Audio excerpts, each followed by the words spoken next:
Hello guys, तो आज की इस वीडियो में हम लाए हैं आपके लिए एनसीएफ 2005 को। एनसीएफ 2005 से रिलेटेड जितने भी इंपॉर्टेंट पॉइंट हैं जहां से क्वेश्चंस बनते हैं, चाहे वो सी टेट हो या फिर टेट हो या फिर सुपर टेट, जितने भी क्वेश्चंस बनते हैं हम उन सब पॉइंट्स को क्लियर करेंगे। तो आप इस वीडियो को बिना स्किप किए ध्यान से देखिएगा। अगर आप इस पूरा वीडियो को देख लेते हैं तो आपको कहीं और से इसके बारे में पढ़ने की ज़रूरत नहीं पड़ेगी। तो चलिए बिना टाइम को वेस्ट किए स्टार्ट करते हैं। सबसे पहले इसके बारे में कुछ पॉइंट्स को देखेंगे हम। ये जो एनसीएफ 2005 है, एनसीएफ को हिंदी में बोलेंगे राष्ट्रीय पाठचर्या रूपरेखा। तो ये जो है ये सबसे नवीनतम दस्तावेज है शिक्षा का। अगर बात करें हम कि अब तक कितने एनसीएफ आ चुके हैं, तो अब तक कुल 4 एनसीएफ आए हैं।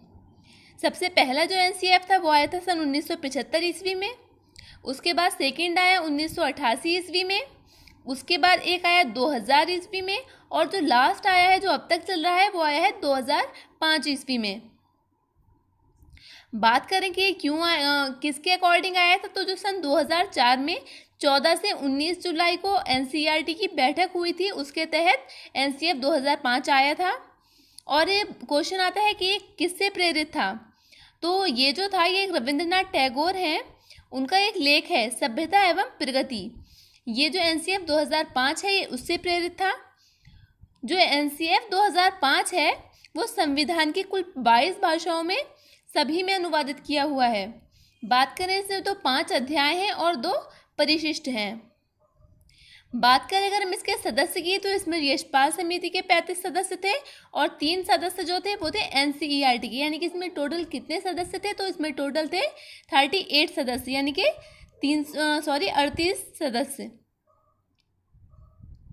अब इससे जो कुछ प्रावधान है इससे जुड़े हुए उनको देखेंगे हम। सबसे इम्पोर्टेंट, इसको ध्यान में रखें, अगर आप कोई भी आंसर लगाएंगे पैडागोजी में तो वो सही जाएगा आपका, क्योंकि जो एनसीएफ 2005 था वो रट्टा मार के खिलाफ था। मतलब बच्चों को रटने पर जोर नहीं देना चाहिए, उन्हें समझाना चाहिए। एनसीएफ के अकॉर्डिंग रट्टा मार से पढ़ाई नहीं होती है, बच्चों को जो अपने अनुभव होते हैं उनके आधार पर पढ़ाना चाहिए। बात करें अगर हम अगले पॉइंट की, तो इसमें जनता की राय को शामिल करने के लिए 21 राष्ट्रीय फोकस समूह का निर्माण किया गया था। क्वेश्चन आता है कि कितने फोकस समूह का निर्माण किया गया था, तो किया गया था 21 राष्ट्रीय फोकस समूह का। इसमें कुछ मार्गदर्शी सिद्धांत बताए गए हैं, तो वो कौन कौन से हैं। सबसे पहला, शिक्षा को स्कूल के बाहर जीवन से जोड़ना। मतलब जो शिक्षा है वो स्कूल के 4 दीवारी तक सीमित नहीं रहना चाहिए, बच्चों को उनकी दैनिक गतिविधियों से स्कूल के बाहर ले जाकर जोड़ना चाहिए। नंबर 2 हम बता ही चुके हैं, रटने की प्रणाली से मुक्त शिक्षा। बच्चों को रटाना नहीं है, उन्हें समझाना है। जो उनके आसपास की चीज़ें हैं उससे रिलेट करके उन्हें समझाना है, रटने पर जोर नहीं देना है। नेक्स्ट है शिक्षा को गतिविधियों से जोड़ें तथा परीक्षा प्रणाली को लचीला बनाएं। बच्चा जो कार्य करता है उसी से शिक्षा को जोड़ा जाए और परीक्षा प्रणाली को कठोर न कर लचीला किया जाए। नेक्स्ट है राष्ट्रहित एवं प्रजातंत्र का माहौल बनाया जाए। नेक्स्ट है शिक्षा को केवल पुस्तक तक सीमित ना रहने दें। वही बात है कि शिक्षा पुस्तक तक ना रहे, हमारे व्यवहारिक जीवन से जुड़ी होनी चाहिए। कुछ और इसमें पॉइंट्स बताए गए हैं, उनको भी समझ के चलेंगे। एनसीएफ 2005 के अनुसार बस्ते का वजन बढ़ा है पर गुणवत्ता में सुधार नहीं हुआ। बस्ते का वजन बढ़ा है मतलब कि हमने सब्जेक्ट्स बढ़ा दिए हैं, बुक्स बढ़ा दी हैं। आपने देखा होगा जितने भी प्राइवेट स्कूल्स हैं उसमें बच्चों को बुक्स, इतनी ज़्यादा बुक्स दे दी जाती हैं कि उतना ज्ञान नहीं देना पॉसिबल नहीं है उस बच्चे को।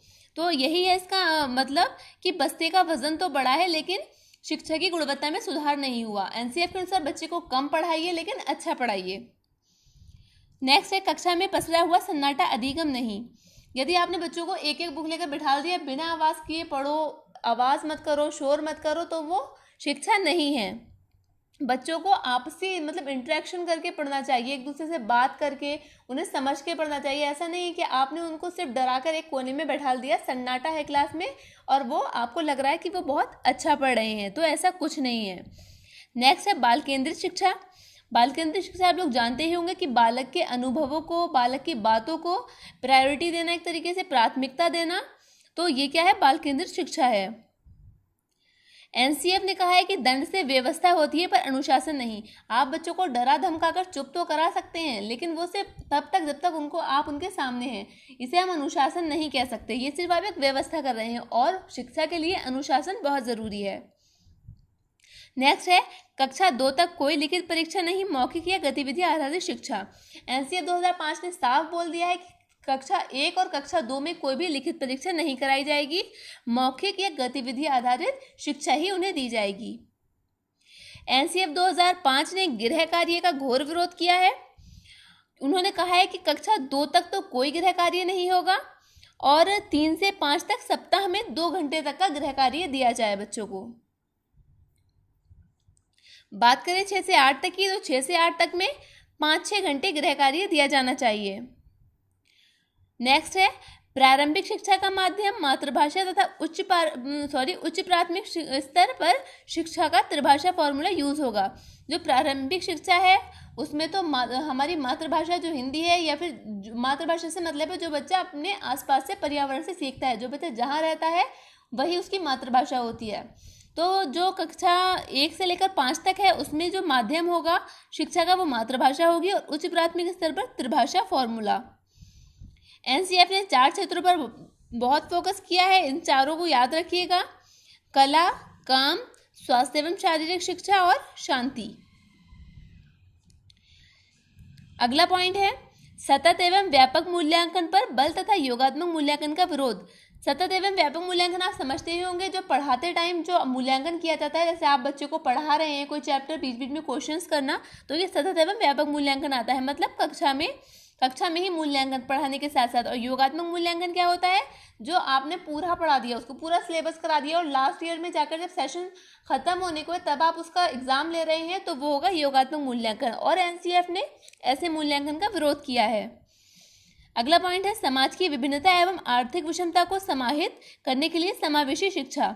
समावेशी शिक्षा से क्या तात्पर्य है? आपने पढ़ा ही होगा कि मतलब बिना किसी भेदभाव के विभिन्न क्षेत्रों से, जैसे विकलांग बालक हैं और जिनकी पृष्ठभूमि अलग अलग है आर्थिक रूप से, मतलब हर तरीके के बच्चे को एक ही कक्षा में शिक्षा देना, तो ये क्या है? समावेशी शिक्षा। नेक्स्ट है हमारा अंग्रेजी को वैश्विक भाषा मानकर उसके प्रचार प्रसार पर जोर। बहुत इंपॉर्टेंट पॉइंट है ये, और सीटेट में लैंग्वेज में बहुत आता है कि जो एनसीएफ है इसने अंग्रेजी को कौन सी भाषा माना है? तो इसे माना है वैश्विक भाषा, इंग्लिश में बोलेंगे तो ग्लोबल लैंग्वेज।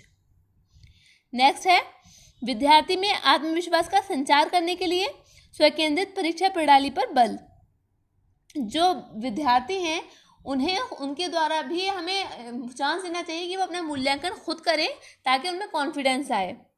नेक्स्ट है विद्यालय आधारित आकलन को बढ़ाना तथा साथ में पोर्टफोलियो आकलन। बात करें अगर पोर्टफोलियो आकलन की, तो पोर्टफोलियो आकलन क्या होता है? विद्यार्थी का स्वयं से किया जाने वाला आकलन। जैसे आपने बच्चे को एक टेस्ट दिया, नेक्स्ट डे दूसरा टेस्ट दिया, फिर वो मतलब खुद से देखे कि मैं कितना आगे जा रहा हूँ या कितना पीछे जा रहा हूँ, जब वो नोटिस करता है तो उसे हम क्या बोलेंगे? उसे बोलेंगे हम पोर्टफोलियो आकलन। नेक्स्ट है हमारा गतिविधि आधारित शिक्षण, यानी कि करके सीखना। अगर आप बच्चे को कुछ पढ़ा रहे हो तो उसे मतलब उसके सामने से रिलेट करके पढ़ाओ, उसे वो करके सीखे, तो वो उसका जो ज्ञान होगा वो स्थायी होगा और उसे पढ़ने में रुचि भी आएगी। तो गतिविधि आधारित शिक्षण को एनसीएफ 2005 ने प्राथमिकता दी है। बात करें अगर हम अगले पॉइंट की, तो एनसीएफ ने कहा है परीक्षा लादी ना जाए बल्कि विद्यार्थी की सुविधा के अनुसार कराई जाए। मतलब ऐसा नहीं कि तुमने पढ़ा हो ना पढ़ा हो तुम्हें ये एग्ज़ाम देना ही देना है, आज टेस्ट है तो करना ही है, नहीं करोगे तो ऐसा होगा, तो ऐसा नहीं करना है। बच्चों की सुविधा के अनुसार उन्हें परीक्षा कराई जाए। ग्रेडिंग सिस्टम लागू किया, कहा फेल पास बंद करो, ग्रेडिंग प्रणाली को लागू करो। नेक्स्ट है गणित शिक्षा का उद्देश्य गणितीयकरण क्षमता तथा तर्क क्षमता का विकास करना हो। गणित को किताबी विषय ना मानकर छात्र के दैनिक जीवन से जोड़ा जाए। मतलब अगर आप बच्चे को गणित पढ़ा रहे हैं तो उसे सिर्फ किताब तक सीमित ना रहने दें, उसे उसके दैनिक जीवन से जोड़ें। जैसे अगर आप उसको मान लीजिए वो पढ़ा रहे हैं, अगर आप उसको एडिशन पढ़ा रहे हैं तो आप बोलेंगे कि आपके पास इतने पैसे हैं, इतने इतने दिए, इसने इतने दिए, तो इस तरीके से मतलब जो उससे अपने आप से रिलेट कर पाए इस तरीके से उसको समझाइए। ऐसा नहीं है कि बुक में 2 और 5 लिखा है आप बोलो उसको जोड़ो, तो उसको थोड़ा ना उसको रुचि आएगी और ना उसको समझ आएगा। लेकिन अगर आप उसके दैनिक जीवन से जोड़कर वही सवाल कराएंगे तो वो इजीली करेगा। नेक्स्ट है पर्यावरण शिक्षा को सैद्धांतिक बनाने के लिए पर्यावरण शिक्षा को सैद्धांतिक बनाने की जगह व्यवहारिक पक्ष से जोड़ें। पर्यावरण शिक्षा मतलब इन्वायरमेंटल स्टडीज़ को सिद्धांतों पर ना पढ़ाकर व्यवहारिक तरीके से पढ़ाएं। आप उनको कहीं बाहर ले जाइए, मान लीजिए किसी, अगर आप उसे राष्ट्रीय उद्यान के बारे में पढ़ा रहे हैं तो आप वहाँ उसको लेकर जाइए, तब वो ज़्यादा अच्छा समझेगा, या आप उसे बुक में समझाएंगे तो ज़्यादा अच्छा समझेगा। जाहिर है जब आप उससे उसको कनेक्ट करेंगे, उसको वहाँ तक लेके जाएंगे तो वो अच्छा समझेगा और उसका वो ज्ञान स्थायी भी होगा। नेक्स्ट है, कक्षा की बैठक व्यवस्था एवं समय सारणी को लचीला बनाएं। छात्रों को पूर्व ज्ञान से नवीन ज्ञान को जोड़ें। मतलब जो छात्रों को पूर्व ज्ञान है पहले उसे धीरे धीरे नवीन ज्ञान पढ़ाएं। ऐसा नहीं आपने कल उसको कुछ और पढ़ाया और आपने वो टॉपिक को छोड़ा, अगले दिन कोई दूसरा टॉपिक शुरू कर दिया, तो जाहिर है उसको थोड़ी प्रॉब्लम होगी। पहले आप जो पढ़ा रहे हैं उससे जोड़कर उसको मतलब एक एक चेन बनाकर चलिए। नेक्स्ट है, जो NCF 2005 है, इसने मूर्त से अमूर्त की ओर तथा ज्ञात से अज्ञात की ओर सूत्र का पालन करने को कहा है। यानी कि बच्चे के जो सामने है पहले उसे पढ़ाइए, उसके बाद उसे पढ़ाइए जो उसके सामने नहीं है। ये होगा मूर्त से अमूर्त की ओर। बात करें ज्ञात से अज्ञात की ओर, तो उसका भी यही सेंस है। बच्चे को जैसे हमने ऊपर पढ़ा पूर्व ज्ञान से जोड़कर पढ़ाएं, वही है ज्ञात से अज्ञात की ओर। बच्चे को जो पता है पहले वो पढ़ाएं, उसके बाद उसे जो नहीं जानता है उससे जोड़ें। तो ये रहा आज का हमारा वीडियो। आई होप आपको वीडियो अच्छा लगा होगा, और अगर आपको हमारा वीडियो अच्छा लगा हो तो प्लीज़ इसे लाइक और शेयर कीजिएगा और हमारे चैनल को सब्सक्राइब कीजिएगा। मिलते हैं अगली वीडियो में ऐसे ही किसी अच्छे से टॉपिक के साथ। आप हमारे चैनल से जीके और करंट अफेयर्स के लिए भी जुड़ सकते हैं। तो चलिए मिलते हैं अगली वीडियो में, तब तक के लिए बाय एंड थैंक यू।